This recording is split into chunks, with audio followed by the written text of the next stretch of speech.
আমার আল্লাহর প্যারা মাহবুব সাল্লাল্লাহু তাআলা আলাইহি ওয়াসাল্লাম হাদিসে পাক ইরশাদ করেন, আমি হলাম সৃষ্টির মধ্যে সবার পূর্বে আমার সৃষ্টি, সৃষ্টির দিক থেকে সবার আগে আমার সৃষ্টি। আমি নবীকে আল্লাহ সুবহানাহু ওয়া তাআলা সবার আগে সৃষ্টি করেছেন এবং আমার প্রেরণটা হচ্ছে সবার পরে। আমার প্রেরণ সবার পরে, আমি আগে সৃষ্টি হয়েছি এবং আমাকে পাঠানো হয়েছে পরে। কেন আমার নবীজিকে সবার পরে কেন পাঠালেন?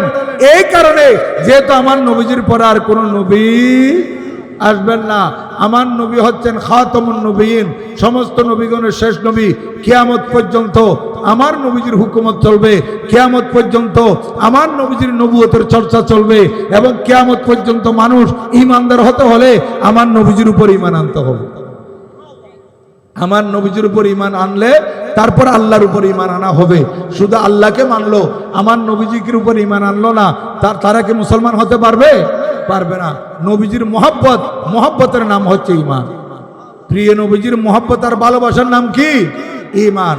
তাই আমি আপনাদের খেদমতে বলতে চাই, আমরা যদি সুন্নি মুসলমানরা রাত দিন আল্লাহ তাআলার দরবারে সিজদায় পড়ে থাকি, তারপর আমরা শুকরিয়া আদায় করে শেষ করতে পারবো না যে আল্লাহ পাক আমাদেরকে সুন্নি মুসলমান করেছে। আমরা ইন্ডিয়া পাকিস্তানে সফর করি, আমরা সেখানে দেখি বিভিন্ন ঘরে ঘরে আলমারিতে, দরজায়, টেবিলে, বিভিন্ন জায়গায় ছোট ছোট স্টিকার লাগিয়ে দেয়।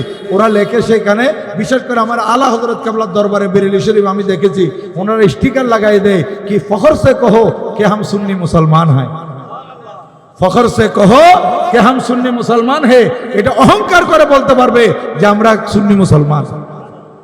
এই কারণে আমরা সুন্নি মুসলমান বিদায় আমরা রাস্তা দিয়ে হাঁটার সময় যদি কেউ বলেও সুন্নি উগ্রজারগুই, আমাদের কাছে খুশি লাগে। আমাদের কাছে কি লাগে? খুশি লাগে।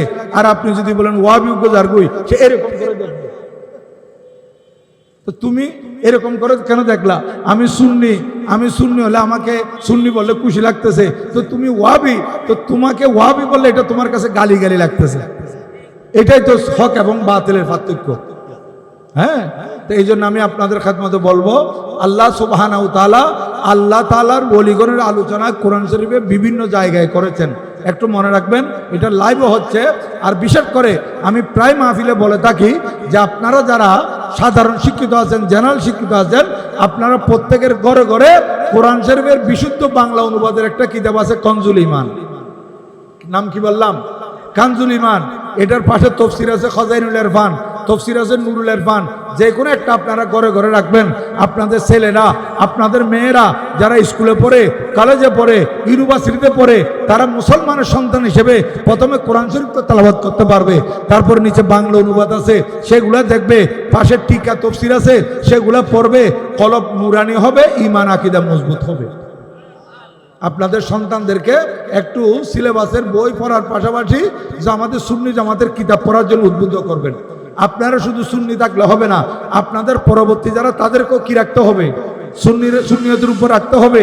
সুন্নিয়ত কি জিনিস তাদেরকে শিখাইতে হবে।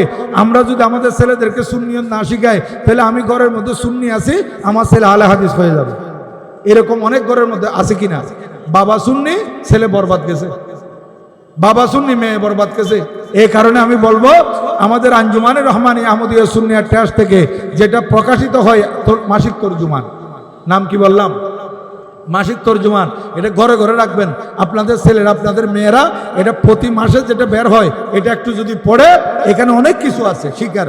সুন্নিয়ত কি জিনিস, আম্বিয়া কেরামের শান, আউলিয়া কেরামের শান, এখানে হাদিস শরীফের অনুবাদ আছে, হাদিস শরীফের ব্যাখ্যা আছে, কোরআন শরীফের তফসির আছে এক একটা আয়াতের, এবং বিভিন্ন মশালা মশাইল আছে, বিভিন্ন বুজুর্গানের দিন মনীষীগণের জীবনী আছে।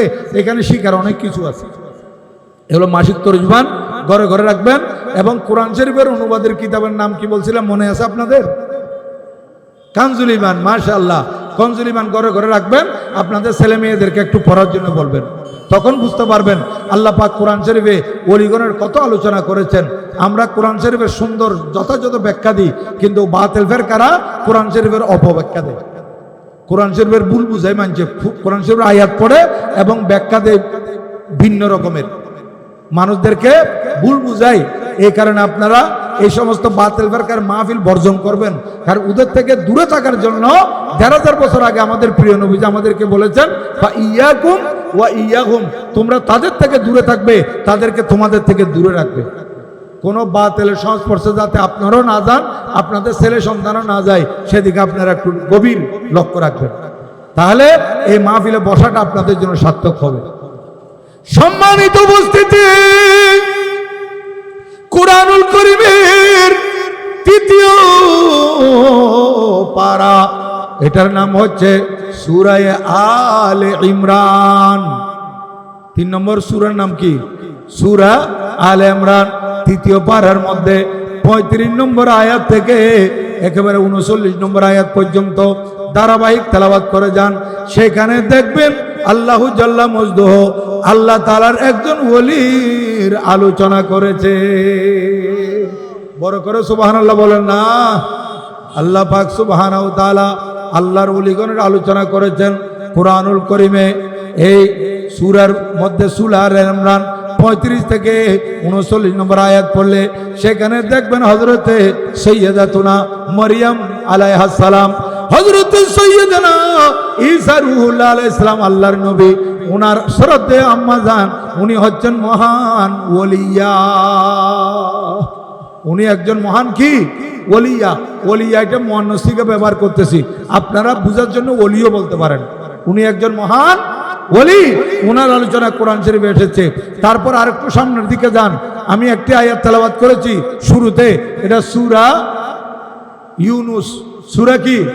ইউনুস, পারা 11। পারা কত? 11।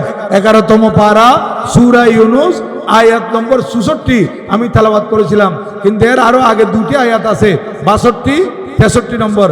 আর আমি যেটা তেলাওয়াত করেছি ৬৪, ৬২, ৬৩, ৬৪, এই 3টি আয়াত যদি সূরা ইউনুস শরীফের তেলাওয়াত করা হয়, সেখানে দেখা যাবে আল্লাহ সুবহানাহু ওয়া তাআলা আল্লাহ তাআলার ওলিগণের সম্মান বর্ণনা করেছেন, আল্লাহ তাআলার ওলিগণের পরিচয় দিয়েছেন, আল্লাহর ওলিগণের যে সুসংবাদ সেটা বর্ণনা করেছেন। দেখেন আর একটু সামনের দিকে যান, সূরাতুল কাহাফ কয় জায়গায় বলতেছি দেখেন ওলিগণের শান কোরআন শরীফে। 15তম পারা সূরাতুল কাহাফে 1 জায়গায় নয়, 2 জায়গায় নয়, 3 জায়গার মধ্যে আল্লাহর ওলির আলোচনা আছে। কয় জায়গায়? একটি সূরার 3 জায়গায়। প্রথম জায়গা হচ্ছে সূরা কাহাফ, এটা 15তম পারা, আয়াত নম্বর 9 থেকে 26। বলেন আয়াত নম্বর 9 থেকে 26। সেখানে 7 জন ওলির আলোচনা আছে। কয়জন? 7 জন ওলির আলোচনা আছে। এরপর আয়াত নম্বর 60 থেকে 82, সেখানে একজন ওলির আলোচনা আছে। তারপর আয়াত নম্বর 83 থেকে 101 পর্যন্ত সেখানে আরেকজন ওলির আলোচনা আছে।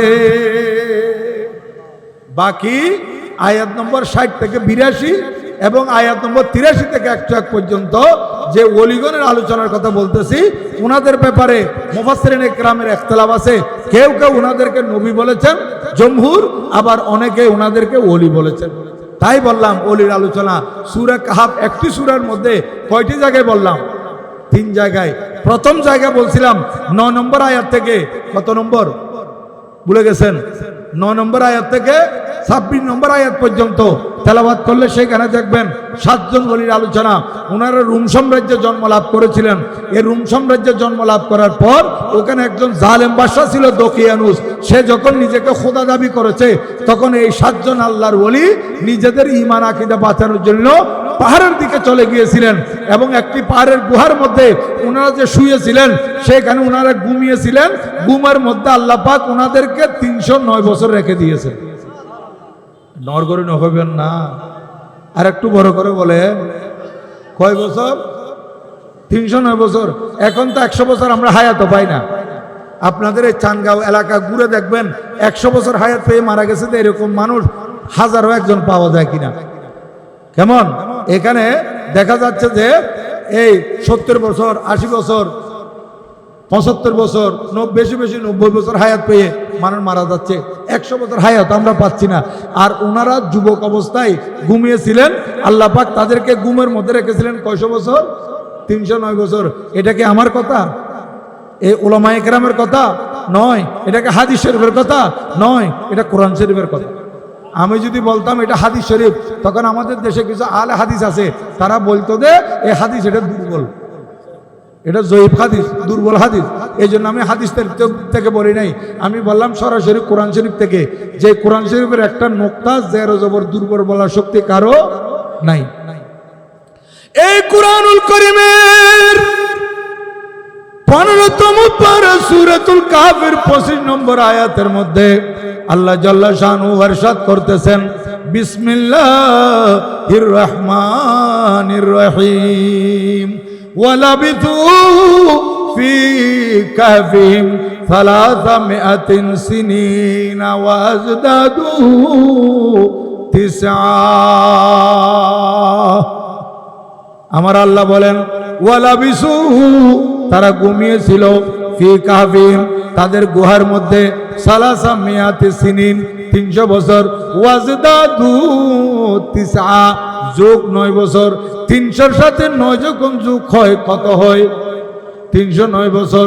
এটা আমার আল্লাহ সুবহানাহু ওয়া তাআলা কোরআনুল কারীমে নিজের কুদরতের জবানের বাণী বর্ণনা করেছেন। এবং এরা যেদিন গুহার মধ্যে ঘুমিয়েছিল, ওই দিন থেকে আমার আল্লাহ সুবহানাহু ওয়া তাআলা সূর্যের গতি পরিবর্তন করে দিয়েছেন, সূর্যের রোগ পরিবর্তন করে দিয়েছেন। এই সূর্য, তোকে যেদিন থেকে আমি সৃষ্টি করেছি, তোর কাজ হচ্ছে পূর্ব আকাশে উদিত হওয়া, পশ্চিম আকাশে অস্ত যাওয়া। কিন্তু শুন, আজকে রাত্রে আমার 7 জন বলি একটা গুহার মধ্যে ঘুমিয়েছে, তুই যদি পূর্ব আকাশে উদিত হয়ে সোজা তাদের গায়ে উপর দিয়ে চলে আসি, তুই সূর্য তাপ পড়বে, তারা কষ্ট পাবে, তাদেরকে আমি অনেক বছর ঘুমের মধ্যে রাখবো। এই জন্য তাদের গায়ে যাতে তুই সূর্যের আলো না পড়ে, এই জন্য আগামীকাল সকালবেলা যখন তুই উদিত হবি, পূর্ব আকাশে ঠিকই উদিত হবি। কিন্তু আমার খুদাকে फजल से हम पर है साया, गौसे आजम का, गौसे आजम का, এটা প্রত্যেকে মোহব্বত নিয়ে বলবেন, বড় করে বলবেন, গৌসে আজম কা এটা। खुदा के फजल से हम पर है साया, गौसे आजम का, हमें दो नो जहां में है सहारा। गए वक्त में आका 70 मुरीदों के घर, गए एक वक्त में 70 मुरीदों के वहां आका, समझ में आ नहीं सकता मुअम्मा, गौसे आजम का, समझ में आ नहीं सकता मुअम्मा, गौसे। फरिश्तों रोकते हो क्यों मुझे जन्नत में जाने से, फरिश्तों रोकते हो क्यों मुझे, अरे जन्नत में जाने से, फरिश्तों रोकते हो क्यों मुझे जन्नत में जाने से, ये देखो हाथ में दामन है किसका, गौसे आज़म का, ये देखो हाथ में दामन है किसका, गौसे आज़म का। खुदा के फजल से हम पर है साया, गौसे आज़म का, हमें दोनों जहां में है सहारा, गौसे आज़म का।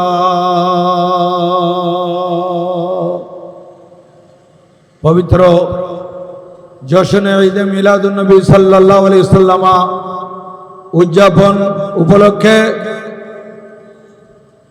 ঐতিহ্যবাহী চাঁদগাঁও থানার অন্তর্গত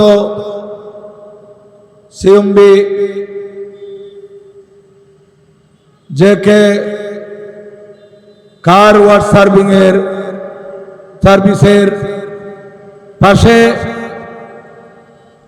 প্রতি বছরের ন্যায় এই বছরও বড় সুন্দর পরিবেশে বিশাল আকারে খুব সুন্দর ঝাঁকজমকে এই এলাকার একটি ঐতিহ্যবাহী ধর্মীয় সংগঠন হিলফুল ফুজুল ইসলামী সুন্নি সংগঠনের ব্যবস্থাপনায় এলাকাবাসীর সহযোগিতায় আন্তরিকতায় বদান্যতায় আয়োজিত 19তম আজিম ও শান সুন্নি সম্মেলনের মান্যবর সভাপতি আন্তর্জাতিক খ্যাতিসম্পন্ন ইসলামিক স্কলার অসংখ্য ওলামা একরামের ওস্তাদ আমারও পরম শ্রদ্ধাভাজন শিক্ষাগুরু এশিয়া খ্যাত দ্বীনি শিক্ষা নিকেতন চট্টগ্রাম জামিয়া আহমদিয়া সুন্নিয়া কামিল মাদ্রাসার স্বনামধন্য সাবেক প্রিন্সিপাল মুফতি আলে সুন্নাত মুহাদ্দিসে জামান ফকিহে মিল্লাত হযরতুল আল্লাম আলহাজ মাওলানা মুফতি সৈয়দ মোহাম্মদ বশির রহমান আল কাদেরি মুদ্দাজিল্লাহুল আলী আজকের মাহফিলের প্রধান আকর্ষণ প্রধান মেহমান প্রধান অতিথি আহলে সুন্নাত ওয়াল জামাতের বলিষ্ঠ কণ্ঠস্বর সুন্নি জনতার নয়নমণি সুন্নিয়তের অহংকার পীরে তরিকত খলিফায়ে দরবারে আলা হযরত আন্তর্জাতিক খ্যাতি সম্পন্ন মুফাসসিরে কুরআন ওয়াজে শিরি বয়ান হযরতুল আল্লাম জনাবে আলহাজ মাওলানা আবুল কাসেম নূরি মুদ্দাজিল্লাহুল আলী সুযোগ্য প্রতিষ্ঠাতা চেয়ারম্যান আঞ্জুমানে রজবিয়া নুরিয়া ট্রাস্ট বাংলাদেশ আমার পূর্বে বাদ নামাজ এশা থেকে যিনি দীর্ঘক্ষণ নির্দিষ্ট সাবজেক্টের উপর বিষয়বস্তুর উপর মূল্যবান তকরির পেশ করেছেন এই চাঁদগাঁও থানার অন্তর্গত সিএনবি এলাকায় প্রতিষ্ঠিত ঐতিহ্যবাহী নজরিয়া নঈমিয়া মাহমুদিয়া ফাজিল তথা ডিগ্রি মাদ্রাসার সুযোগ্য মুদারিস মুজাহিদ মিল্লাত ফখরে আলী সুন্নাত জনাবে মাওলানা এনামুল হক আল কাদরি দাম আকবালো আমার পাশে তশরিফ ফরমা জেকে কার ওয়ার্সের স্বত্বাধিকারী বিশিষ্ট সমাজসেবক শিক্ষানুরাগী জনাব জাহেদ হোসেন সাহেব আজকের মাহফিলে যিনি নাত রসুল সাল্লাল্লাহু আলাইহি ওয়াসাল্লাম পরিবেশনায় ছিলেন বর্তমানে মাহফিলের সঞ্চালনায় আছেন আপনাদের এলাকার প্রতিষ্ঠিত গৌসিয়া তাহেরিয়া হাফেজিয়া সুন্নিয়া মডেল মাদ্রাসার প্রতিষ্ঠাতা পরিচালক আজিজে গ্রামী জনাবে মাওলানা তারেক আরমান আল কাদেরি জিদা মজদুহ সহ মঞ্চাসীন অতিথিবৃন্দ এবং আমার সামনে বড় ভক্তি মহব্বত আন্তরিকতা এবং এখলাস নিয়ে এই মাহফিলে তশরিফ ফরমা আমার বাবা সমতুল্য মুরব্বীগণ সমবয়সী যুবক ভাইরা স্নেহধন্য ছোট ছোট মাসুম শিশুরা বিশেষ করে হেফজখানা এবং মাদ্রাসায় পড়ুয়া শিক্ষার্থীরা মাইকের আওয়াজ যতটুকুন যাচ্ছে মাইকের আওয়াজে ওয়াজ ও নসিহত শ্রবণ করার লক্ষ্যে উজু কালাম করে অপেক্ষমান পর্দানশীল মা ও বোনেরা বিশেষ করে যদি লাইভ চলে থাকে যারা লাইভে যুক্ত হয়েছেন কাছের দূরের দেশের প্রবাসের সম্মানিত দর্শক শ্রোতা আমি আপনাদের প্রতি আবারও মাসনুন সালাম পেশ করছি আসসালামু আলাইকুম ওয়া রাহমাতুল্লাহি ওয়া বারাকাতুহু মহান রব্বুল আলমিনের আলিশান দরবারে লক্ষ কোটি শুকরিয়া। সরকারে দু জাহাঁ নামের আগুন ধাউ ধাউ করে জ্বলবে। মানুষ এই জাহান্নাম থেকে মুক্তি পাওয়ার জন্য, কিয়ামতের ভয়াবহতা থেকে নাজাত পাওয়ার জন্য, আল্লাহ সুবহানাহু ওয়া তাআলার হাসরের ময়দানের যে আযাব গজব এগুলা থেকে পরিত্রাণ পাওয়ার জন্য যেদিন মানুষ আশ্রয়স্থল খুঁজবে, ঠিক ওই কঠিন পরিস্থিতিতে অধ্যকার হিলফুল ফুজুল ইসলামী সুন্নি সংগঠনের ব্যবস্থাপনায় আয়োজিত এই আজিমুশান 19তম আজিমুশান সুন্নি সম্মেলন আমাদের প্রত্যেকের জন্য নাজাত এবং মুক্তির উসিলা হোক। জবান খুলে উচ্চস্বরে বলুন আমিন। সম্মানিত উপস্থিতি, মাওলানা এনামুল হক আল কাদরি আপনাদের সামনে মূল্যবান তকরির পেশ করেছেন। আমার পরেও যারা উলামা ইকরাম আছেন, বিশেষ করে আজকের মাহফিলের মেহমানে আলা মুজাহিদে মিল্লাত ফখরে আলে সুন্নাত খলিফায়ে দরবার আলা হযরত আল্লামা আবুল কাসেম নূরি সাহেব কিবলা মুদ্দাজিল্লাহুল আলী, উনি কিছুক্ষণের মধ্যে তশরিফ আনবেন। ওনার মূল্যবান তকরির আপনারা কোরআন ও সুন্নাহর আলোকে শ্রবণ করতে পারবেন। এরপরে আমাদের এশিয়া খ্যাত সুন্নি দ্বীনি প্রতিষ্ঠান চট্টগ্রাম জামে আহমদিয়া সুন্নিয়া কামিল মাদ্রাসার সুযোগ্য সাবেক অধ্যক্ষ, সাবেক প্রিন্সিপাল, উনি তশরিফ আনবেন।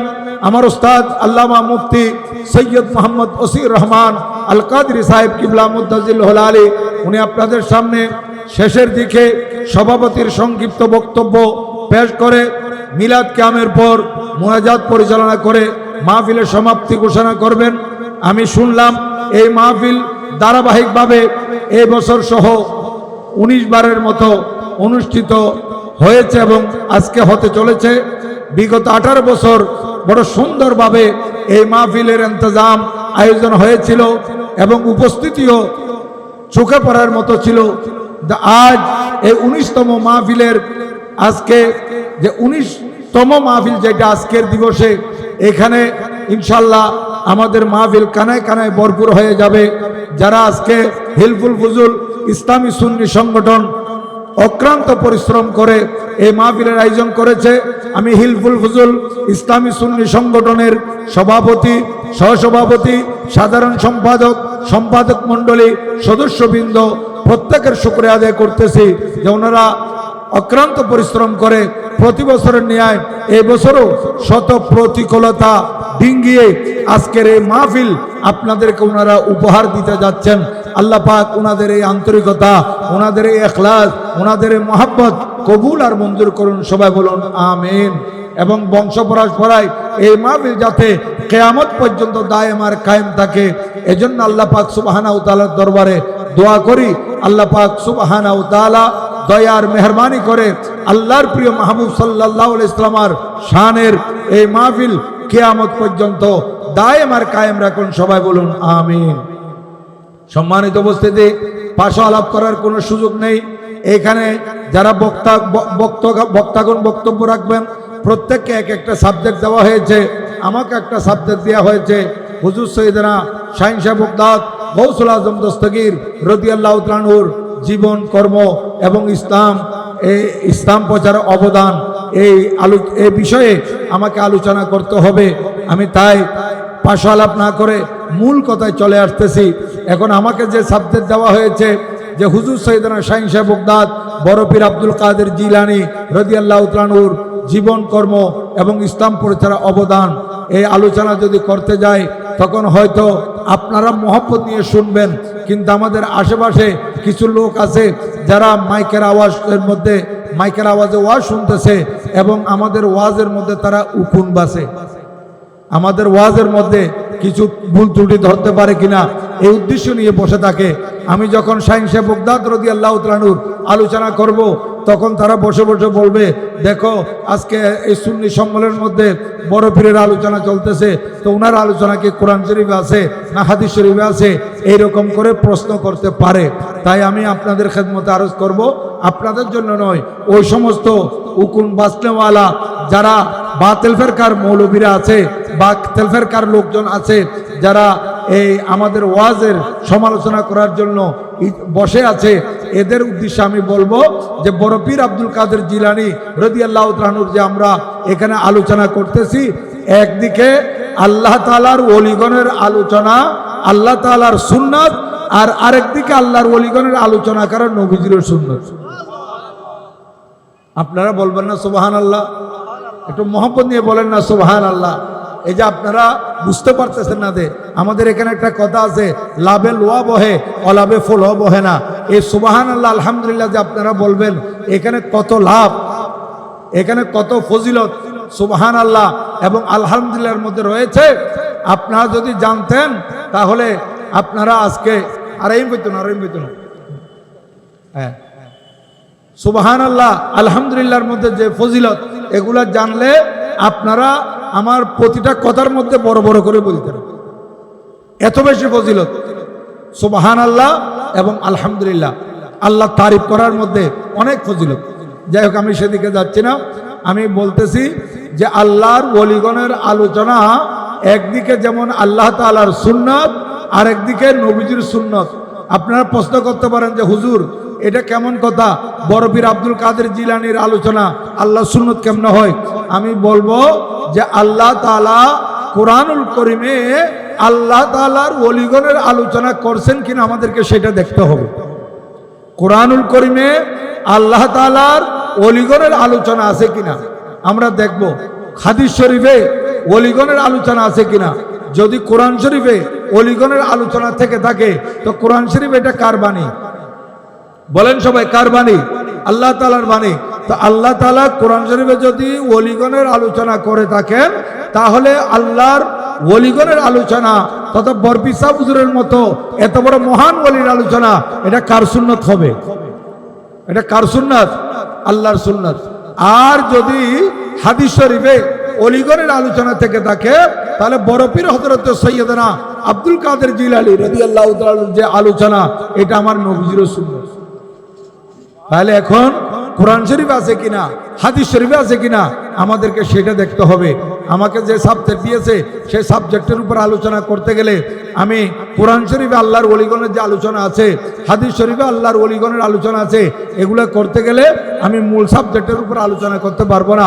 এই জন্য আমি সংক্ষেপে আপনাদের খেদমতে আলোচনা করব যে হুজুর সৈয়দনা বড় পীর আব্দুল কাদের জিলানী রাদিয়াল্লাহু তাআলা তথা আল্লাহ তাআলার আউলিয়া ইকরাম, আল্লাহ তাআলার ওলিগণ, ওনাদের আলোচনা করা এটা আল্লাহ তাআলার সুন্নাত। যেহেতু আল্লাহ পাক সুবহানাহু ওয়া তাআলা কোরআন শরীফে আল্লাহ তাআলার ওলিগণের আলোচনা করেছেন। বলেন না সুবহানাল্লাহ? এক জায়গায় নয়, দুই জায়গায় নয়। আমার জামে আহমদিয়া সুন্নিয়া দায়েম নাজের জামে মসজিদে জুমার তকরির আমার সেই সাবজেক্ট চলতেছে, শাইখ সাহেব বগদাদ রাদিয়াল্লাহু তাআলার জীবন, কর্ম ও কারামাত। গত জুমায় প্রথম পর্ব গেছে, আগামী জুমায় হবে দ্বিতীয় পর্ব ইনশাআল্লাহ, আগামীকাল আল্লাহ যদি হায়াতে বাঁচিয়ে রাখে। তা আজকে আপনাদের খেদমতে আমি আলোচনা করব যে কোরআনুল কারীমে বিভিন্ন জায়গায় আল্লাহ সুবহানাহু ওয়া তাআলা আউলিয়া ইকরামের আলোচনা করেছেন। বিভিন্ন জায়গায়, এক জায়গায় দুই জায়গায় নয়। আজকে আমরা যখন আউলিয়া আল্লাহ যারা হক্কানি রব্বানি আল্লাহর ওলিগণ, ওনাদের জিয়ারত করতে যায়, নামদারি কিছু মুসলমান আছে যারা আমাদেরকে মাজার পূজারি বলে। আছে না এরকম? আপনাদের এখানে না থাকতে পারে, কিন্তু বিভিন্ন জায়গায় আছে। মাজারে গেলে তারা বলে যে মাজার পূজারি। তো আল্লাহ পাক সুবহানাহু ওয়া তাআলা আগে থেকে ঘোষণা দিয়ে রাখছেন, হাদিসে কুদসির মধ্যে আছে, মান আদা লি ওয়ালিয়ান ফাকাদ আযানতুহু বিল হারব। আল্লাহ পাক বলেন, যারা আমার ওলিগণের সাথে শত্রুতামি রাখবে, যারা আমার ওলিগণকে মানবে না, যারা আমার ওলিগণের ব্যাপারে কটু কথা বলবে, আমার ওলিগণের সমালোচনা করবে, যারা আমার বন্ধু, যাদেরকে আমি কুরবত দান করেছি, যাদেরকে আমি আল্লাহর নৈকট্য দান করেছি, এরকম ওলি আউলিয়ার সমালোচনা, গীবত, ওলি আউলিয়ার প্রতি ঘৃণা যারা পোষণ করবে, শত্রুতামি যারা পোষণ করবে, তাদের বিরুদ্ধে আমি আল্লাহ যুদ্ধ ঘোষণা করেছি। যুদ্ধ ঘোষণা কে করেছেন? আল্লাহ সুবহানাহু ওয়া তাআলা। তা আল্লাহ তাআলার সাথে যুদ্ধ করে কে পার পাবে? আমার আল্লাহ কোন একটা পরাশক্তিকে ধ্বংস করার জন্য কি অ্যাটম বোমার দরকার হবে? পরমাণুর দরকার হবে না। আল্লাহ সুবহানাহু ওয়া তাআলা নমরুদের মতো পরাশক্তিকে শেষ করেছেন একটা ল্যাংড়া মশা দিয়ে। একটা ল্যাংড়া মশা দিয়ে নমরুদের মতো পরাশক্তি, সে সারা পৃথিবীর উপর রাজত্ব করেছিল, তাকে ধ্বংস করে দিয়েছেন। আজকে দেখেন আল্লাহ তাআলার মার কিরকম। যারা মাজার শরীফের জিয়ারত করলে মাজার পূজারি বলেছিল, একটা কথা মনে রাখবেন, এখানে উলামা ইকরাম আছে, মাজার এটা আরবি শব্দ, ইসমে জরফের ওয়াহিদ মুজাক্কারের সিগা, এটা ইসমে জরফের। এখানে মাজার মানে জিয়ারতের স্থান। বলেন মাজার শব্দের বাংলা অনুবাদ কি? বলেন না, আপনারা বলেন একটু, আমি আপনাদের থেকে আওয়াজ দেব, যেহেতু আপনারা যদি আমার সাথে আপনারা আওয়াজ দেন তাহলে বুঝবো যে আপনারা জিনিসটা অন্তরের কানে শুনে দিলের মধ্যে গেঁথে রাখতেছেন। মাজার শব্দের বাংলা অর্থ জিয়ারতের স্থান। আর ওরা বলতেছে আমরা পূজা করতেছি, পূজার স্থান মাজার নয়, পূজার স্থান হচ্ছে মন্দির। বলেন সবাই পূজার স্থান কি? বলেন না পূজার স্থান কি? তাহলে পূজা করা হয় মন্দিরে, জিয়ারত করা হয় মাজারে। যে সমস্ত জালেমরা, নামদারি মুসলমানরা আমাদেরকে মাজার জিয়ারত করলে মাজার পূজারি বলেছিল, আজকে আমরা দেখতে পেলাম আল্লাহ পাক সুবহানাহু ওয়া তাআলা ওই সমস্ত জালেমদেরকে সরাসরি পূজার মধ্যে পাঠিয়ে দিয়েছে। এরা পূজার মধ্যে গিয়ে কি করতেছে? সেখানে পূজা করতেছে এবং রোজা আর পূজা এক সমান বলতেছে। নাউজুবিল্লাহ বলেন না, বড় করে নাউজুবিল্লাহ বলেন। যারা বলতে পারে আমাদের রোজা তোমাদের পূজা, মুদ্রার এপিট ওপিট, ওরা কি আর মুসলমান থাকতে পারে? যেখানে রোজা এটা হচ্ছে ফরজ ইবাদত। রোজা কি? ফরজ ইবাদত। রমজান শরীফের রোজা, 30 রোজা ফরজ, আর পূজা হচ্ছে শিরিক। পূজা কি? শিরিক। রোজা হচ্ছে আল্লাহর ইবাদত আর পূজা হচ্ছে আল্লাহর নাফরমানি। কেমন?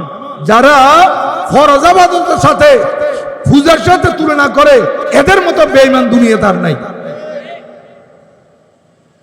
আমার আল্লাহ এদেরকে পাঠিয়ে দিচ্ছে যে দুনিয়াবাসীকে চিনে দিচ্ছে যে আমার ওলিগণের যারা জিয়ারত করে, আমার ওলিগণের দরবারে যারা যায়, এদেরকে যখন তোমরা মাজার পূজারি বলেছো, আমি দুনিয়াবাসীকে চিনাই দেব তোমরা কারা।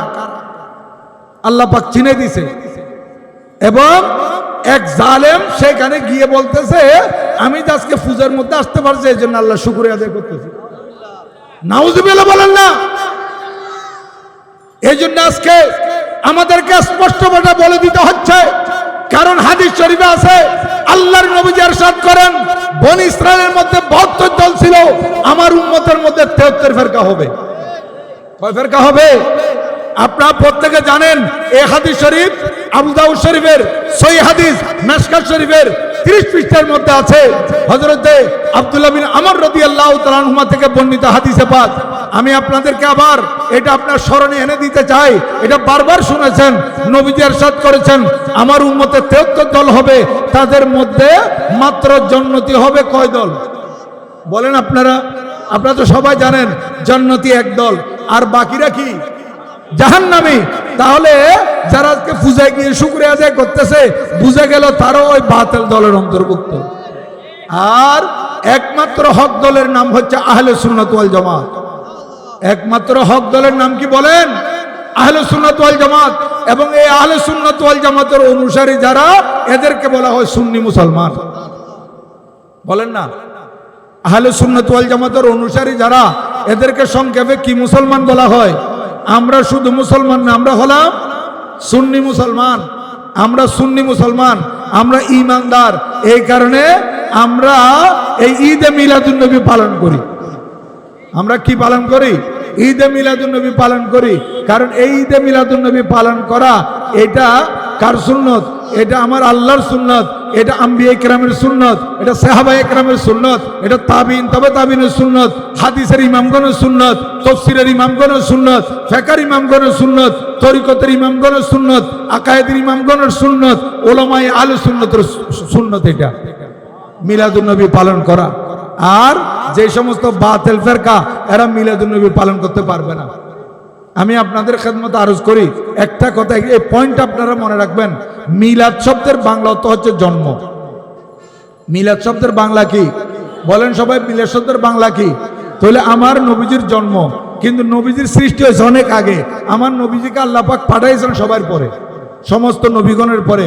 আমার নবীজি হাদিসে পাক ইরশাদ করেন আনা আউয়ালুন নবিয়িনা ফিল খালক ওয়া আখিরুহুম ফিল বাস। আমার আল্লাহর প্যারা মাহবুব সাল্লাল্লাহু তাআলা আলাইহি ওয়াসাল্লাম হাদিসে পাক ইরশাদ করেন, আমি হলাম সৃষ্টির মধ্যে সবার পূর্বে আমার সৃষ্টি, সৃষ্টির দিক থেকে সবার আগে আমার সৃষ্টি। আমি নবীকে আল্লাহ সুবহানাহু ওয়া তাআলা সবার আগে সৃষ্টি করেছেন এবং আমার প্রেরণটা হচ্ছে সবার পরে। আমার প্রেরণ সবার পরে, আমি আগে সৃষ্টি হয়েছি এবং আমাকে পাঠানো হয়েছে পরে। কেন আমার নবীজিকে সবার পরে কেন পাঠালেন? এই কারণে, যেহেতু আমার নবীজির পরে আর কোন নবী আসবেন না। আমার নবী হচ্ছেন খাতামুন নবীন, সমস্ত নবীগণের শেষ নবী।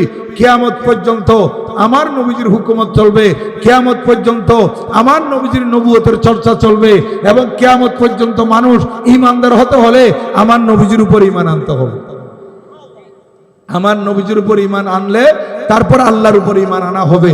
শুধু আল্লাহকে মানলো, আমার নবীজির উপর ঈমান আনলো না, তারা কি মুসলমান হতে পারবে? পারবে না। নবীজির মোহাব্বতের নাম হচ্ছে ঈমান। প্রিয় নবীজির মোহাব্বত আর ভালোবাসার নাম কি? ঈমান। তাই আমি আপনাদের খেদমতে বলতে চাই, আমরা যদি সুন্নি মুসলমানরা রাত দিন আল্লাহ তাআলার দরবারে সিজদায় পড়ে থাকি, তারপর আমরা শুকরিয়া আদায় করে শেষ করতে পারবো না যে আল্লাহ পাক আমাদেরকে সুন্নি মুসলমান করেছে। আমরা ইন্ডিয়া পাকিস্তানে সফর করি, আমরা সেখানে দেখি বিভিন্ন ঘরে ঘরে ঘরে আলমারিতে, দরজায়, টেবিলে, বিভিন্ন জায়গায় ছোট ছোট স্টিকার লাগিয়ে দেয়। ওরা লেখে সেখানে, বিশেষ করে আমার আলা হযরত কেবলার দরবারে বেরেলি শরীফ আমি দেখেছি, ওনারা স্টিকার লাগাই দেয় কি ফখর সে কহো কে হাম সুন্নি মুসলমান হয়, ফখর সে কহো কে হাম সুন্নি মুসলমান হে। এটা অহংকার করে বলতে পারবে যে আমরা সুন্নি মুসলমান। এই কারণে আমরা সুন্নি মুসলমান বিদায় আমরা রাস্তা দিয়ে হাঁটার সময় যদি কেউ বলেও সুন্নি উগ্রজারগুই, আমাদের কাছে খুশি লাগে। আমাদের কাছে কি লাগে? খুশি লাগে। আর আপনি যদি বলেন ওয়াহাবি উগ্রজারগুই, সে এরকম করে দেখবে। তো তুমি এরকম করে কেন দেখলা? আমি সুন্নি হলে আমাকে সুন্নি বললে খুশি লাগতেছে, তো তুমি ওয়াহাবি, তো তোমাকে ওয়াহাবি বললে এটা তোমার কাছে গালি লাগতেছে। এটাই তো হক এবং বাতিলের পার্থক্য। হ্যাঁ, তো এই জন্য আমি আপনাদের খেদমতে বলবো, আল্লাহ সুবহানাহু ওয়া তাআলা আল্লাহ তাআলার ওলিগণের আলোচনা কোরআন শরীফে বিভিন্ন জায়গায় করেছেন। একটু মনে রাখবেন, এটা লাইভও হচ্ছে। আর বিশেষ করে আমি প্রায় মাহফিলে বলে থাকি যে আপনারা যারা সাধারণ শিক্ষিত আছেন, জেনারেল শিক্ষিত আছেন, আপনারা প্রত্যেকের ঘরে ঘরে কোরআন শরীফের বিশুদ্ধ বাংলা অনুবাদের একটা কিতাব আছে, কনজুল ঈমান। নাম কি বললাম? কানজুল ঈমান। এটার পাশে তফসির আছে খজাইনুল ইরফান, তফসির আছে নুরুল ইরফান। যে কোনো একটা আপনারা ঘরে ঘরে রাখবেন।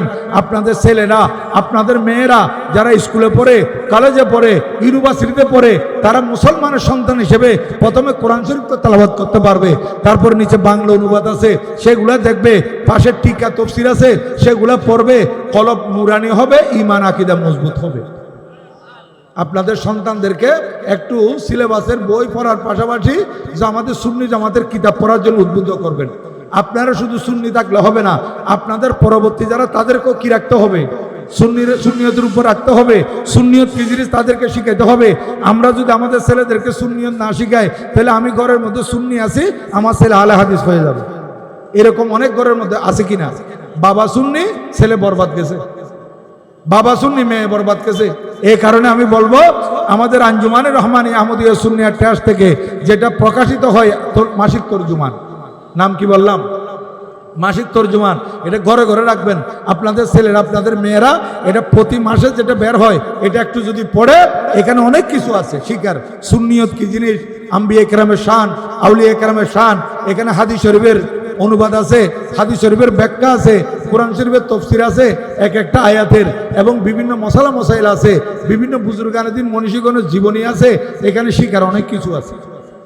এগুলো মাসিক তরজুমান ঘরে ঘরে রাখবেন। এবং কোরআন শরীফের অনুবাদের কিতাবের নাম কি বলছিলাম, মনে আছে আপনাদের? কানজুল ঈমান। মাশাআল্লাহ, কানজুল ঈমান ঘরে ঘরে রাখবেন। আপনাদের ছেলে মেয়েদেরকে একটু পড়ার জন্য বলবেন, তখন বুঝতে পারবেন আল্লাহ পাক কোরআন শরীফে ওলিগণের কত আলোচনা করেছেন। আমরা কোরআন শরীফের সুন্দর যথাযথ ব্যাখ্যা দিই, কিন্তু বাতিল ফেরকারা কোরআন শরীফের অপব্যাখ্যা দেয়, কোরআন শরীফের ভুল বুঝায় মানছে। কোরআন শরীফের আয়াত পড়ে এবং ব্যাখ্যা দেয় ভিন্ন রকমের, মানুষদেরকে ভুল বুঝায়। এই কারণে আপনারা এই সমস্ত বাতিল ফিরকার মাহফিল বর্জন করবেন। কারণ ওদের থেকে দূরে থাকার জন্য ১,৫০০ বছর আগে আমাদের প্রিয় নবীজি আমাদেরকে বলেছেন, ইয়াকুম ওয়া ইয়াহুম, তোমরা তাদের থেকে দূরে থাকবে, তাদেরকে তোমাদের থেকে দূরে রাখবে। কোনো বাতিলের সংস্পর্শে যাতে আপনারাও না যান, আপনাদের ছেলে সন্তানও না যায়, সেদিকে আপনারা একটু গভীর লক্ষ্য রাখবেন। তাহলে এই মাহফিলে বসাটা আপনাদের জন্য সার্থক হবে। সম্মানিত উপস্থিতি, কুরআনুল কারীমের ৩য় পারা, এটার নাম হচ্ছে সূরা আলে ইমরান। ৩ নম্বর সূরার নাম কি? সূরা আলে ইমরান। ৩য় পারার মধ্যে ৩৫ নম্বর আয়াত থেকে একেবারে ৩৯ নম্বর আয়াত পর্যন্ত ধারাবাহিক তেলাওয়াত করে যান। সেখানে দেখবেন আল্লাহু জাল্লা মজদুহ, আল্লাহ তাআলার একজন ওলির আলোচনা করেছে। বড় করে সুবহানাল্লাহ বলেন না। আল্লাহ পাক সুবহানাহু ওয়া তাআলা আল্লাহর ওলিগণের আলোচনা করেছেন কুরআনুল কারীমে। এই সূরার মধ্যে সূরা আলে ইমরান ৩৫ থেকে ৩৯ নম্বর আয়াত পড়লে সেখানে দেখবেন হযরতে সাইয়্যিদাতুনা মারইয়াম আলাইহাস সালাম, হযরতে সাইয়্যিদানা ঈসা রূহুল্লাহ আলাইহিস সালাম, আল্লাহর নবী, ওনার শ্রদ্ধেয় আম্মা জান, উনি হচ্ছেন মহান ওলিয়া। উনি একজন মহান কি ওলিয়া। ওলিয়া এটা মুয়ান্নাসিকে ব্যবহার করতেছি, আপনারা বুঝার জন্য ওলিও বলতে পারেন। উনি একজন মহান ওলি, ওনার আলোচনা কোরআন শরীফে এসেছে।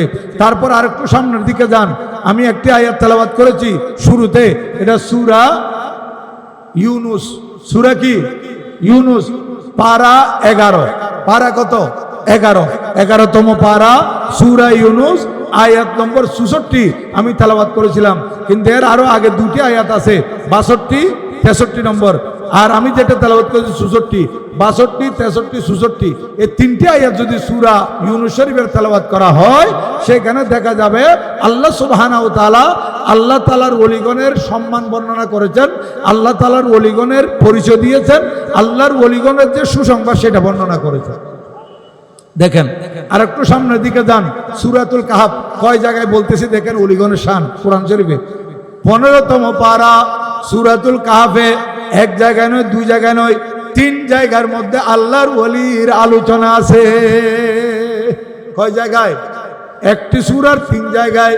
প্রথম জায়গা হচ্ছে সূরা কাহাফ, এটা 15তম পারা, আয়াত নম্বর 9 থেকে 26। বলেন আয়াত নম্বর 9 থেকে 26। সেখানে 7 জন ওলির আলোচনা আছে। কয়জন? 7 জন ওলির আলোচনা আছে। এরপর আয়াত নম্বর 60 থেকে 82, সেখানে একজন ওলির আলোচনা আছে। তারপর আয়াত নম্বর 83 থেকে 101 পর্যন্ত সেখানে আরেকজন ওলির আলোচনা আছে। বাকি আয়াত নম্বর 60 থেকে 82 এবং আয়াত নম্বর 83 থেকে 101 পর্যন্ত যে ওলিগণের আলোচনার কথা বলতেছি, ওনাদের ব্যাপারে মুফাসসিরিনে কেরামের ইখতিলাফ আছে। কেউ কেউ ওনাদেরকে নবী বলেছেন জমহুর, আবার অনেকে ওনাদেরকে ওলি বলেছেন। তাই বললাম ওলির আলোচনা সূরা কাহাফ একটি সূরার মধ্যে কয়টি জায়গায় বললাম? 3 জায়গায়।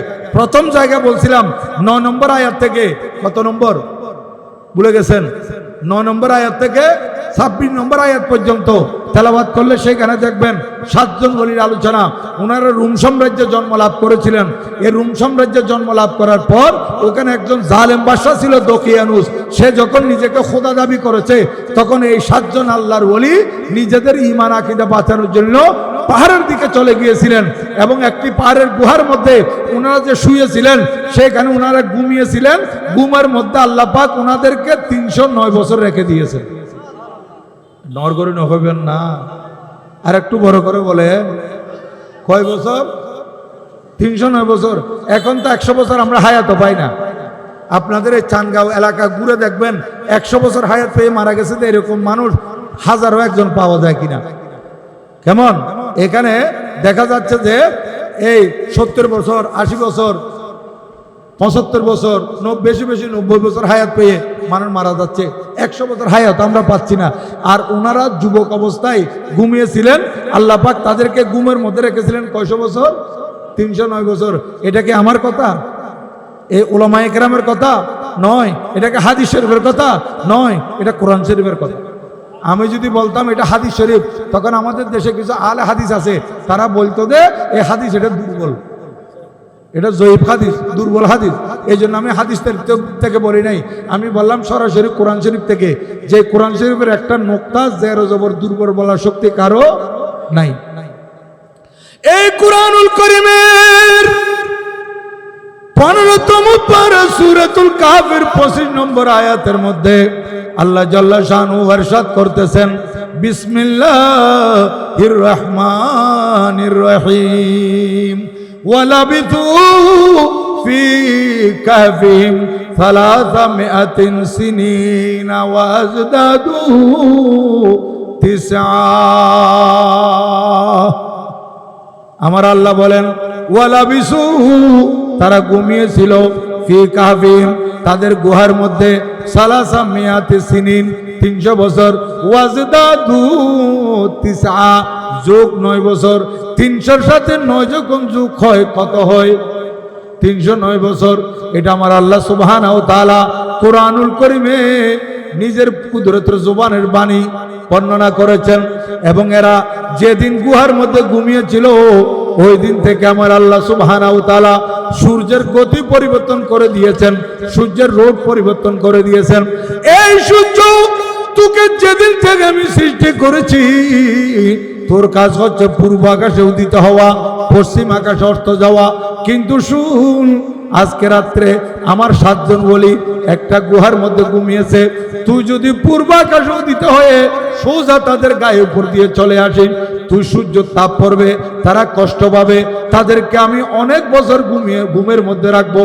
এই জন্য তাদের গায়ে যাতে তুই সূর্যের আলো না পড়ে, এই জন্য আগামীকাল সকালবেলা যখন তুই উদিত হবি, পূর্ব আকাশে ঠিকই উদিত হবি। কিন্তু আমার যখন তাদের এই 7 জন ওলি ঘুমিয়ে আছে যে গুহায়, ওই গুহার দিকে যখন আসে, তাজাওয়ারু আল কাহফিহিম যাতাল ইয়ামিন, এই গুহা অতিক্রম করে ডান দিক থেকে। কোন দিক থেকে? ডান দিক।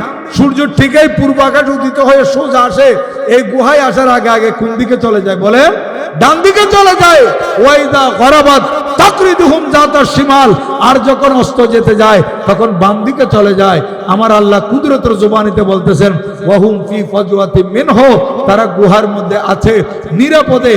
তাহলে দেখেন, এখানে আল্লাহর ওলিদেরকে আল্লাহ সুবহানাহু ওয়া তাআলা 309 বছর ঘুমের মধ্যে রেখেছেন কে? আল্লাহ সুবহানাহু ওয়া তাআলা। আবার আমার আল্লাহ নিজে আবার এগুলো বর্ণনা করতেছেন। আল্লাহর ওলিদেরকে আল্লাহ পাক কত ভালোবাসে দেখেন। আল্লাহর ওলিদের জন্য ঘুম পাড়ানোর ব্যবস্থা করে দিয়েছেন, 309 বছর ঘুমও রেখেছেন, এবং তাদের জন্য সূর্যের গতিপথ পরিবর্তন করে দিয়েছেন, সূর্যের রাস্তা পরিবর্তন করে দিয়েছেন। আবার সেগুলো আমার আল্লাহ সুবহানাহু ওয়া তাআলা কোরআনে পাকে বর্ণনা করতেছেন। আবার 309 বছর ঘুমে থাকা অবস্থায় এরা যে করট ফিরেছিল ডান দিকে বাম দিকে, এই করট ফিরেছেন আমার আল্লাহ, তারা তো ঘুমের মধ্যে ছিলেন, ফেরেশতা পাঠিয়ে যে করট ফিরিয়েছেন, এটার আলোচনা আমার আল্লাহ কোরআন শরীফের সূরা কাহফের 18 নম্বর আয়াতের মধ্যে বলেছেন, ওয়া নুকাল্লিবুহুম যাতাল ইয়ামিন ওয়া যাতাশ শিমাল, আমি আল্লাহ তাদেরকে ফেরেশতার মাধ্যমে ডান দিক বাম দিক করট ফিরিয়ে দিয়েছি। তাহলে আল্লাহর ওলিদেরকে শান দিয়েছেন কে? মর্যাদা দিয়েছেন কে? মহব্বত করেছেন কে? আবার সেগুলো আলোচনা করেছেন কে? আল্লাহ পাক। তাহলে কি বুঝা গেল? আল্লাহ তাআলার ওলিগণের আলোচনা করাটা কার সুন্নাত? আল্লাহ তাআলা সুন্নত। এই জন্য আমরা বড় পীর হযরতে সৈয়দনা আব্দুল কাদের জিলানী রাদিয়াল্লাহু তাআলার জীবন, কর্ম, কারামত, ইসলাম প্রচার অবদান এগুলো বর্ণনা করে আপনাদেরকে বুঝাই যে আমরা হযরতে বড় পীর আব্দুল কাদের জিলানী রাদিয়াল্লাহু তাআলা যে পথে চলে আল্লাহকে রাজি করেছেন, সেই গৌসে পাক রাদিয়াল্লাহু তাআলার পদাঙ্ক অনুসরণে যদি আমরা চলতে পারি, আমরাও আল্লাহ তাআলার প্রিয় হতে পারবো। এই জন্য তো এগুলো আলোচনা করা হয়। সম্মানিত হাজিরিন, শাহিন সাহেব বগদাদ রাদিয়াল্লাহু তাআলার আলোচনায় যদি আসি, আমি আপনাদের খেদমতে বলবো, হুজুর সৈয়দনা গৌসুল আজম দস্তগীর রাদিয়াল্লাহু তাআলা দুনিয়াতে জন্ম লাভ করেছিলেন 470 হিজরিতে। কত হিজরি? 470 হিজরি। এবং উনার ইন্তেকাল হচ্ছে 561 হিজরি উনি দুনিয়াতে বেঁচে ছিলেন 91 বছর। কয় বছর? 91 বছর। একটু দর্শক পড়েন সালাতুন ইয়া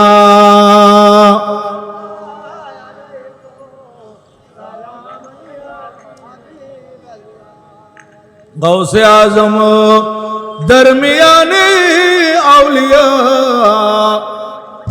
चू हबीबी मुस्तफा दर अंबिया सलातुन या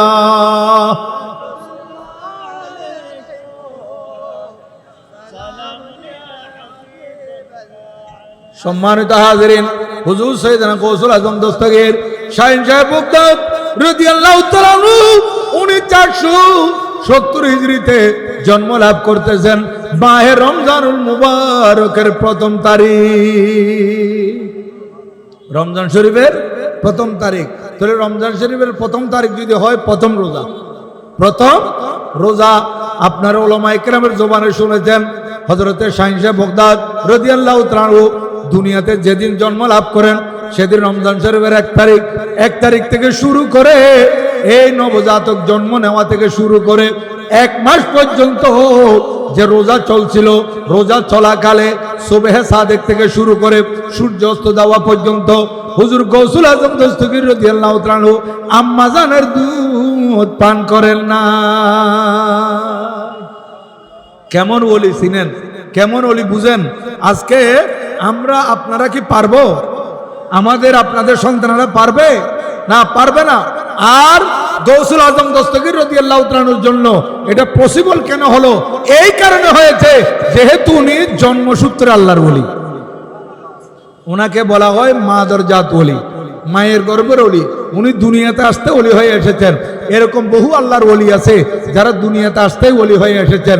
আর কিছু ওলিয়া উলি আছে যারা দুনিয়াতে আসার পর এলম অর্জন করেছেন, ইবাদত করেছেন, রিয়াজত করেছেন, সাধনা করেছেন, এগুলো সব করে আল্লাহর ওলি হয়েছেন।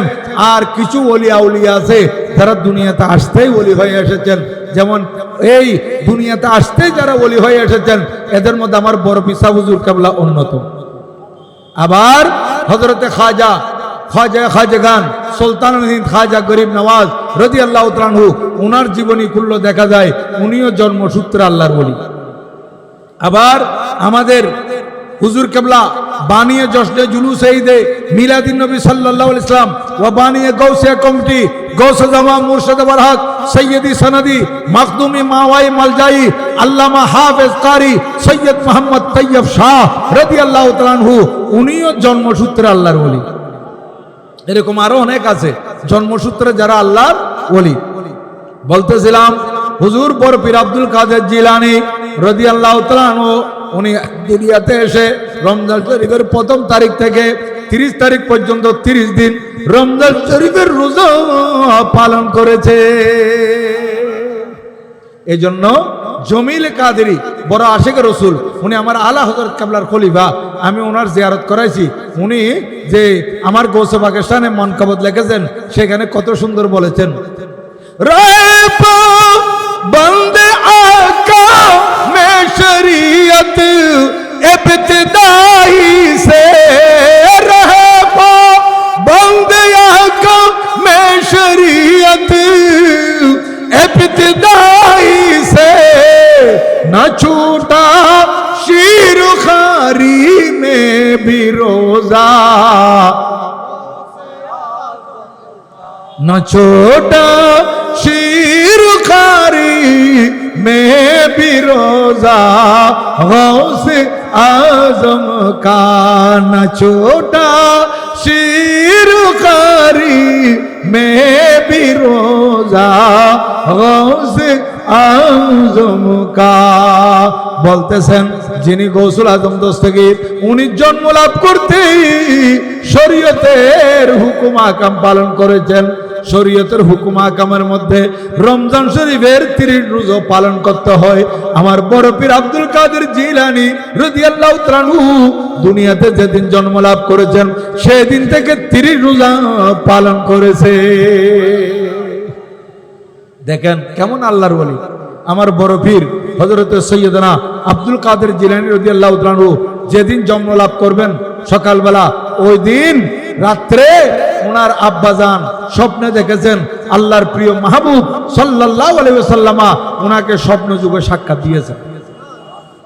হযরত সৈয়দনা বড় পীর আব্দুল কাদের জিলানী রাদিয়াল্লাহু তাআলা আনহুর আব্বাজান হযরতে সৈয়দনা সৈয়দ আবু সালেহ মুসা জঙ্গি দোস্ত রহমতুল্লাহ আলাইহি উনি স্বপ্নে দেখতেছেন আল্লাহর প্রিয় নবীজি সাল্লাল্লাহু আলাইহি ওয়াসাল্লাম সাহাবায়ে কেরাম নিয়ে উনার ঘরে তশরিফ এনেছে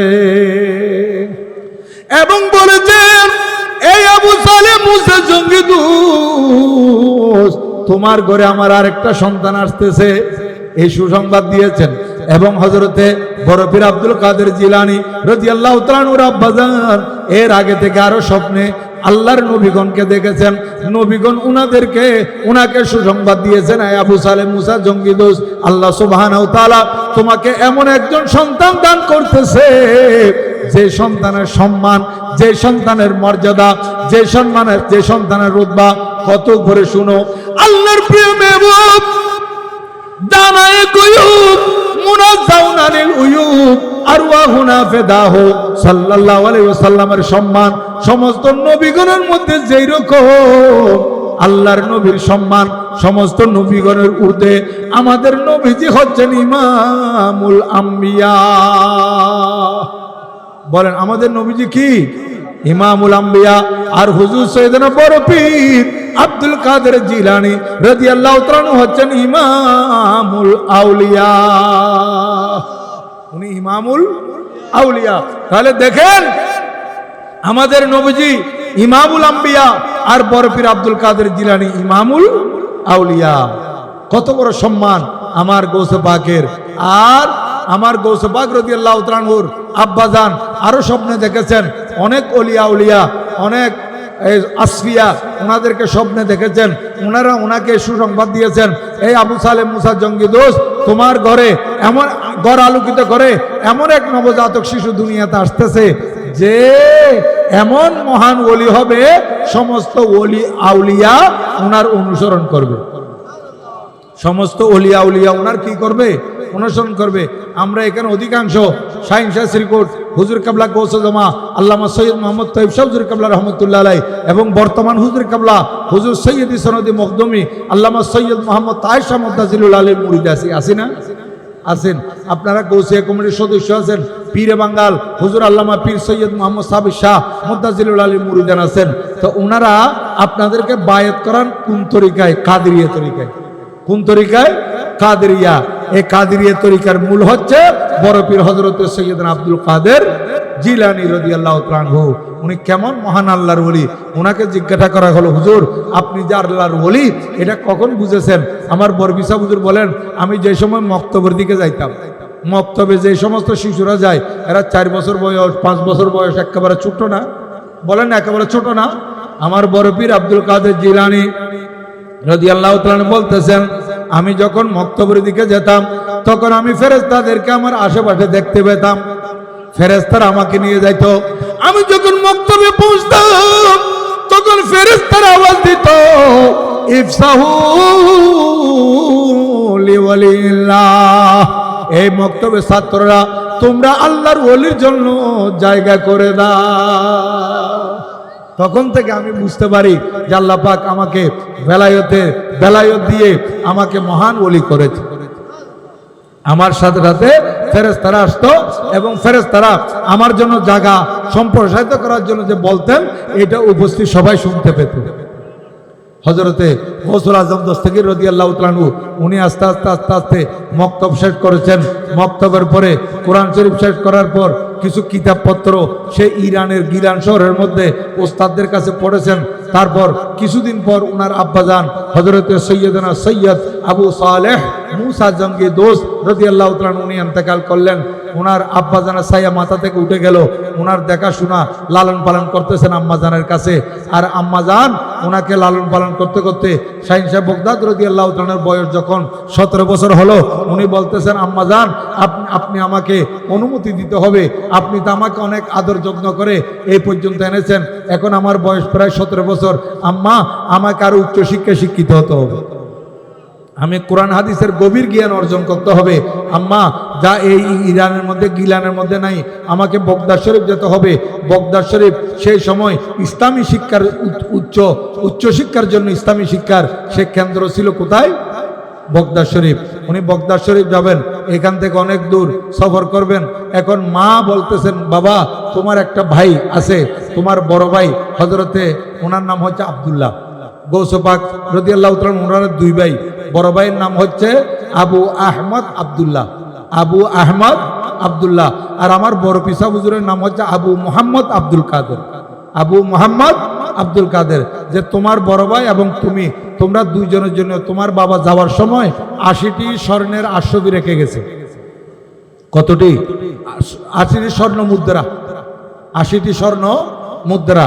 এই স্বর্ণ মুদ্রা, রৌপ্য মুদ্রা, দুইটা মুদ্রার প্রচলন আছে। একটার নাম হচ্ছে দিনার আর একটা নাম হচ্ছে দেরহাম। একটার নাম দিনার আর একটা নাম কি? দেরহাম। এই দিনার হচ্ছে স্বর্ণ মুদ্রা আর দেরহাম হচ্ছে রূপার মুদ্রা, চাঁদির মুদ্রা। ইদানিং আমরা ওলামায়ে কেরামরা সিদ্ধান্ত নিয়ে এখন আমরা এটা প্রচার করতেছি যে স্বর্ণের দাম এখন 2 লাখ টাকার উপরে, 2,16,000, 2,19,000 এইভাবে উঠানামা করতেছে। এই সময়ে বিবাহ শাদী ছেলেরা যে করবে 2-4-5 ভরি স্বর্ণ দিবে, সেই যোগ্যতা প্রত্যেক ছেলের কাছে নাই। যদি 5 ভরি স্বর্ণ কিনতে যায় তাহলে 10.5 লাখ টাকার উপরে, প্রায় 11 লাখ টাকা সুই এই 10 ভরি স্বর্ণ, 5 ভরি স্বর্ণের দাম। তাহলে বিবাহ শাদী কেন করবে? আমার নবীজি ইরশাদ করেন, ইন্না আযামান নিকাহ আইসারুহু মুনাতান, নেকার মধ্যে, বিয়ের মধ্যে উত্তম পন্থা হচ্ছে সহজ পন্থা, বিয়েকে সহজ করে দেওয়া। এখন আমরা যদি স্বর্ণ ধরে বসে থাকি 5 ভরি, তাহলে বিয়েটাকে আমরা কি করে ফেললাম বলেন না? কঠিন করে ফেললাম। যুবকেরা বিয়ে শাদী করতে পারবে না, এই মেয়ে যুবতী যারা বিয়ের উপযুক্ত তাদের বিয়ে হবে না, কারণ ছেলেরা 5 ভরি স্বর্ণ দিতে পারবে না, বিয়েও করতে পারবে না। তাহলে এরা বিভিন্ন সময় শয়তানের দুগায় পরে অপকর্ম লিপ্ত হওয়ার সম্ভাবনা আছে কি নাই? আছে। এই জন্য আমরা বলতেছি, এখন স্বর্ণ যেমন আছে চাঁদিও তেমন আছে। স্বর্ণের উপরও যেমন যাকাত ফরজ আছে, চাঁদির উপরও যাকাত ফরজ আছে। স্বর্ণের উপর যাকাত ফরজ যদি 7.5 ভরি স্বর্ণ হয়, আর চাঁদির উপর যাকাত ফরজ যদি 52 তোলা স্বর্ণ হয়।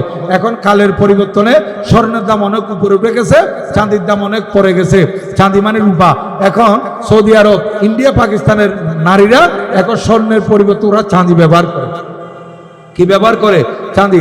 স্বর্ণ দিয়ে যেমন অলংকার বানা যায়, গলার হার, বালা, নেকলেস, কানের দুল, স্বর্ণ দিয়ে যেমন বানানো যায়, চাঁদি দিয়েও তেমনই বানানো যায়। কিন্তু এখন আপনি 5 ভরি স্বর্ণ দিলেন আর কি, 3 ভরি স্বর্ণ দিলেন আর কি, কিন্তু আপনার বিবি, আপনার বোন, আপনার মা এগুলা পরে, এগুলো স্বর্ণগুলা নিয়ে তো বাইরে কোথাও বেড়াইতেও যাইতে পারতেছে না।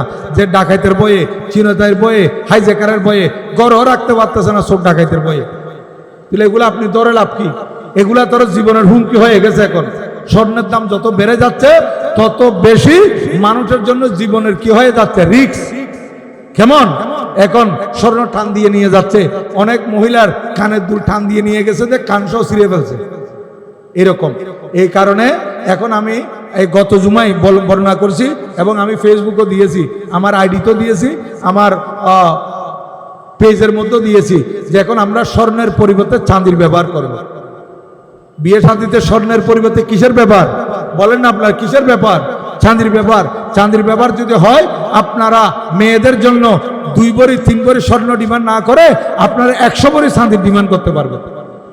100 ভরি চাঁদি, তারপরে 1 ভরি স্বর্ণের টাকা যাবে না। 100 ভরি চাঁদি, 100 ভরি চাঁদি দিয়ে ইচ্ছা মতো কয়েক সেট গয়না বানাইতে পারবে। পারবে না?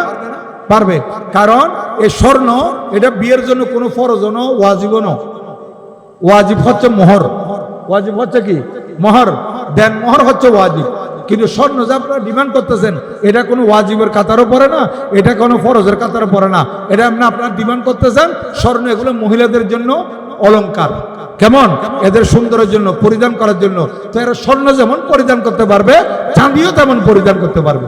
চাঁদির সুন্দর সুন্দর অলংকার বানাইতে পারবে চাঁদি দিয়া। তাহলে আপনারা এখন বিয়ে শাদীর মধ্যে ছেলেদেরকে আপনারা বলবেন যে আমাদের মেয়ে যদি বিয়ে করতে চাও 100 ভরি চাঁদি দিতে হবে, তখন সে পারবে। কারণ 100 ভরি চাঁদ, 100 ভরি চাঁদির দাম বেশি বেশি 1.5 লাখ, 1,60,000 এতটুকু আসবে।